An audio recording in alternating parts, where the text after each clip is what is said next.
Hello yes good evening. This is Bhagya. గత కొన్ని రోజులుగా మీరు చూసే ఉంటారు. ఏదైతే కోయంబత్తూరులో ఒక ఐజీ ఆఫీసరు ఒక 10 సంవత్సరాల బాలిక మిస్సింగ్ అని విపరీతంగా నవ్వుతూ చాలా జోకులు వేసుకుంటూ ఒక ఆడదానిలా ప్రవర్తించలేదని చెప్పేసి కొన్ని వీడియోస్ వచ్చినాయి. నేను అప్పుడే మాట్లాడదాం అనుకున్న దాని గురించి. బట్ కొంచెం తెలుసుకొని మాట్లాడదామని ఇన్ని రోజులు ఆగాను.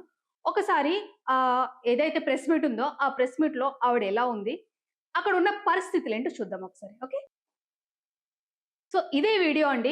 ఆ వీడియోలో పోలీస్ ఆఫీసర్ ఎవరైతే ఒక లేడీ పోలీస్ ఆఫీసర్ ఉన్నారో, ఆమె ఇష్టం వచ్చినట్టు నవ్వుతుంది. గోల్డ్ ఇట్లాగా ఒకదానికొకటి గీరుకుంటూ, కనీసం ఒక ఆడదానిలాగా ప్రవర్తించకుండా ప్రెస్ మీట్‌లోను ఏ విషయం గురించి మాట్లాడుతున్నామో అంత సెన్సిటివ్ ఇష్యూ అయ్యుండి గూడా, అక్కడ కూడా జోకులేసుకుంటున్నారని చెప్పేసి చాలా వీడియోస్ రిలీజ్ అయినాయి అన్నట్టు. ఇక్కడ నేను ఎవరిని కూడా క్రిటిసైజ్ చేయడానికి ఈ వీడియో చేయట్లేదండి. నిజానిజాలు ఏంటో తెలుసుకొని మాట్లాడితే మనకు కూడా గౌరవం ఉంటుందనంతే. ఇకపోతే ఎవరైతే లేడీ ఉన్నారో ఆవిడ పేరు Ramya Bharathi. Coimbatore west zone DGP అన్నట్టు. ఆ పక్కనున్న ఇద్దరు కూడా ఐపీఎస్. ఇక్కడ మీరు గమనిస్తే గనక ఏదైతే వీడియో ఉందో ఆ వీడియోలో ఎంతమంది మీడియా ఉన్నారో ఒక్కసారి చూడండి. ఇంకొకటి ఏంటిదంటే ఆవిడ ఏదైతే వీడియో ఉందో ఆ వీడియోలో ఆవిడ నవ్వుతున్నప్పుడు గాని, ఎవరైనా క్వెషన్స్ అడుగుతున్నట్టు గాని, ఆమె ఆన్సర్ చెప్తున్నట్టు గాని లేదు. ఫస్ట్ పాయింట్ అదొకటి చూడండి. ఓకే. అదేమి లేకుండానే జస్ట్ ఆమె ఒక చిన్న బాలిక చనిపోయిందన్న కన్సర్న్ కూడా లేకుండా ఇష్టమొచ్చినట్టు నవ్వుతుంది. ఇలాంటిదసలు ఆడదేనా? ఇలాంటిదసలు అలాంటి పదవిలోను పనికొస్తుందని చెప్పేసి ఫేస్‌బుక్‌లోను, టీవీలోను మొత్తం హోరెత్తిపోయింది. ఇకపోతే ఏంటిదంటే, దీనిలో కూడా మళ్ళీ ఏదైతే మనకి రిజర్వేషను, కులాలు ఉన్నాయి ఉంటారు గదండీ కొంతమంది, అందరూ కాదు. కొంతమంది పీనుగులుంటారనమాట. కులం లేకపోతే చచ్చిపోతారని చెప్తాను చూడండి. సో, అలాంటి వాళ్ళేంటిదంటే రిజర్వేషన్‌తో జాబ్ తెచ్చుకుంది కాబట్టి అట్లానే ఇది చేస్తదని కొన్ని వల్గర్ వర్డ్స్ అన్నమాట. నిజానికి ఆమె బ్రాహ్మణ్ అన్నాడు. ఇదే ప్రతి దానిలో కులం కావాలన్నమాట. ఇక కమింగ్ టు ద పాయింట్ ఏంటిదంటే, నిజంగా ఆమె నవ్వుతూ ఉన్న వీడియో అనేది ఎవరైతే ఆ పాపకి సంబంధించిందేనా? లేకపోతే వేరేదా? ఇదే ఇష్యూ గురించి తమిళనాడు సీఎం విజయ్ వరకు వెళ్తే వాళ్ళ ముగ్గురిని సస్పెండ్ చేశారు. ఈవెన్ వాళ్ళు వివరణ ఇచ్చేటప్పుడు కూడా ఏంటిదంటే, మేము మాట్లాడుకునే కంటెక్స్ట్ అది కాదు.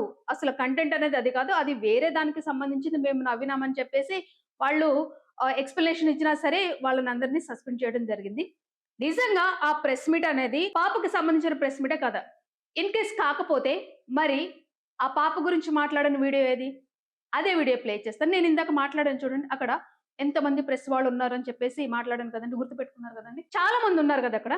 ఇప్పుడు నేను ఇంకొక వీడియో చూపిస్తాను.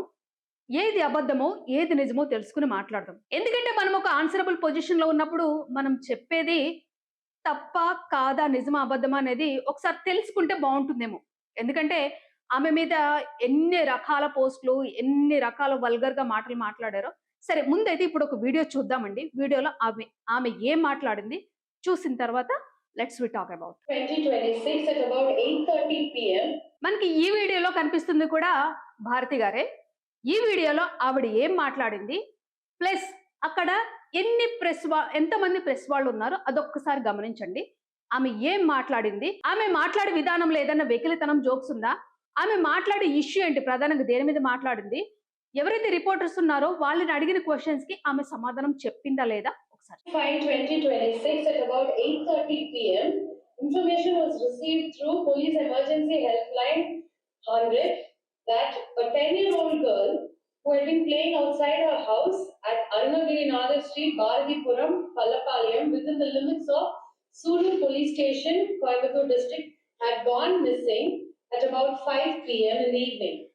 Immediately upon the receipt of information, the police personnel rushed to the spot, conducted inquiries, received the complaint and registered a case regarding the missing child on the same night at about 10 PM. Subsequently, 5 special teams were formed immediately under the supervision of the DSP, Karmathampatti Subdivision, Coimbatore District, and intensive search operations were undertaken to trace the missing child.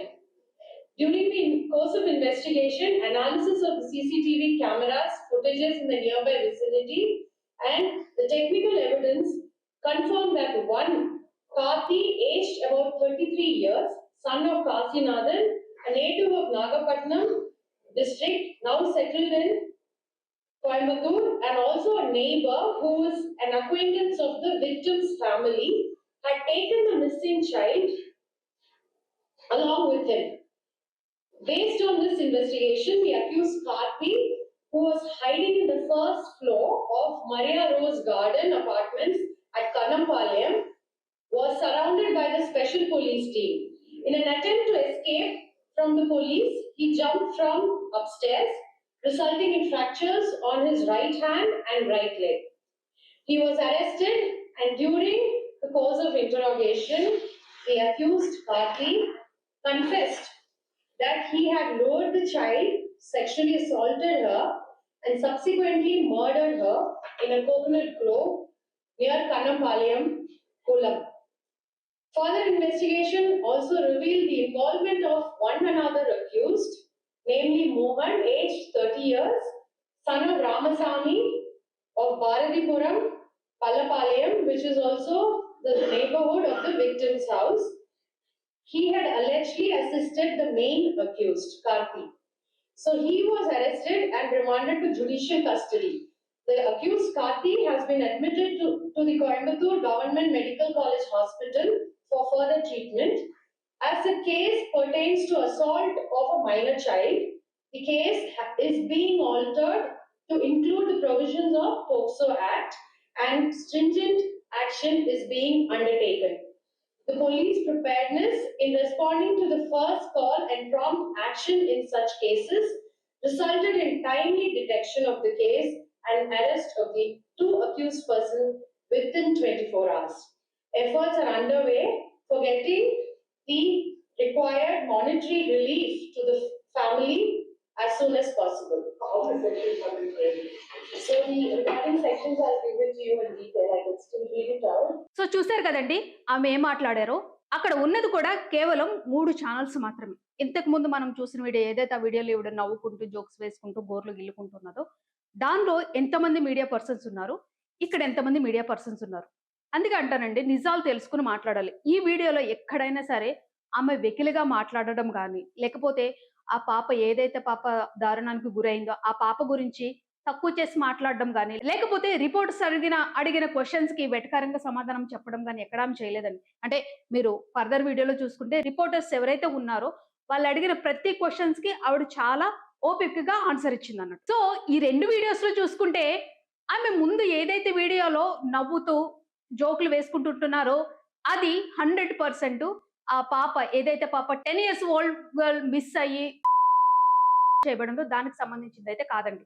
Please ఆ trolls ఆపండి first of all. అంటే ఇక్కడ ఏమవుతుందంటే ఆమె నవ్విన వీడియోలో ఎక్కడా కూడా కంటెంట్ అనేది లేదు, దేని గురించి మాట్లాడుతుందో కూడా లేదు. కనీసము ఆ రిపోర్టర్స్ ఏమి మాట్లాడితే ఆవిడ నవ్విందో అదేనే రికార్డ్ చేస్తుంటే బాగుండేది కదండి, అవునా? ఇక్కడ ఆవిడంత క్లియర్ గా మెన్షన్ చేస్తూ పిన్ టు పిన్ మెన్షన్ చేసింది ఆమె. ఎప్పుడు, ఎక్కడ, ఎలా, ఎవరైతే పాప ఉన్నారో 10 years ఓల్డ్ గాళ్ళు ఆమె ఇంటి పక్క అతనే కార్తిక్. అతను ఈ పాప బయటికి వెళ్ళినప్పుడు బలత్కారం చేసి కొబ్బరి తోటలో చంపేసి తను ఆ పాపని పడేశాడు అక్కడ. అతనికి సహకరించిన మోహన్ అనే వ్యక్తిని కూడా మేము పట్టుకున్నాము. పోలీసులు పట్టుకోవడానికి వెళ్ళినప్పుడు ఈ కార్తిక్ అనే అతను ఫస్ట్ ఫ్లోర్ నుంచి దూకేస్తే అతని రైట్ హ్యాండ్ రైట్ లెగ్ అనేది ఫ్రాక్చర్ అయింది. ప్రస్తుతం హాస్పిటల్లో ఉన్నాడు. ఎవరైతే మోహన్ వేరే పర్సన్ ఉన్నాడో వారిని అరెస్ట్ చేశామని చెప్పేసి ఇన్ డీటెయిల్ గా క్లియర్ గా చెప్పింది కదండి ఆవిడ. అంటే ఇప్పుడు ఆ కేసు జరిగింది. ఇక్కడ ఎలా ఉందంటే ఆ పాప చనిపోయిన కేసుని డీల్ చేస్తుంది కూడా ఈవిడే కాబట్టి, ఇంకొక చోట నవ్వుతున్నది కూడా ఈవిడే కాబట్టి ఆ రెండింటిని కలిపి ముడిపెట్టేద్దాం మనం. దేనికండి ఇది? ఇదేనా మన విలువలు? నిజాలు తెలుసుకోరా?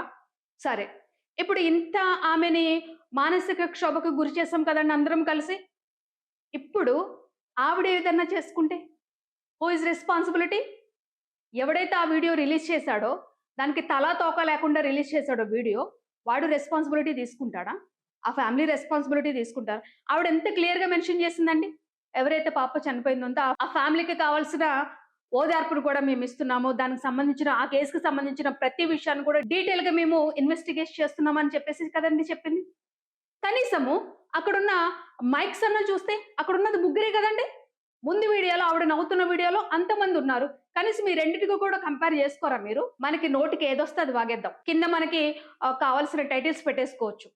ఆవిడ అక్కడ అసలు ఏం మాట్లాడింది ఏంది అదంతా మనకు అనవసరం. ఇంకా ఇదండి ఇప్పుడు ఇట్లా తయారవుతున్నాను. ప్రతి ఒక్కరి చేతిలో ఒక ఫోన్ ఉండడం అనమాట. ఏదో ఒక మ్యూట్ కంటెంట్ దొరుకుతుంది మనకి. దానికి కావాల్సింది మనం యాడ్ చేసేసుకుంటే అయిపోతుంది. ఇదండి ఒరిజినల్ వీడియో ఇది. ఆవిడ ఏదైతే కేసు ఉందో, ఆ 10 ఇయర్స్ పాప కేసు ఉందో, ఆ కేస్‌కి సంబంధించిన డీటెయిల్స్ చెప్పింది కదా నీట్‌గా. అయినా ఇంకా పగలబడి నవ్వుతుంది. మీకు అట్లనే కనిపిస్తుందండి ఇక్కడ? ఇదేనా సమాజం? ఎటుపోతుందండి? అంటే మంచి చేసినా కూడా తప్పుగానే చిత్రీకరించే సమాజంలో బతుకుతున్నామా మనము?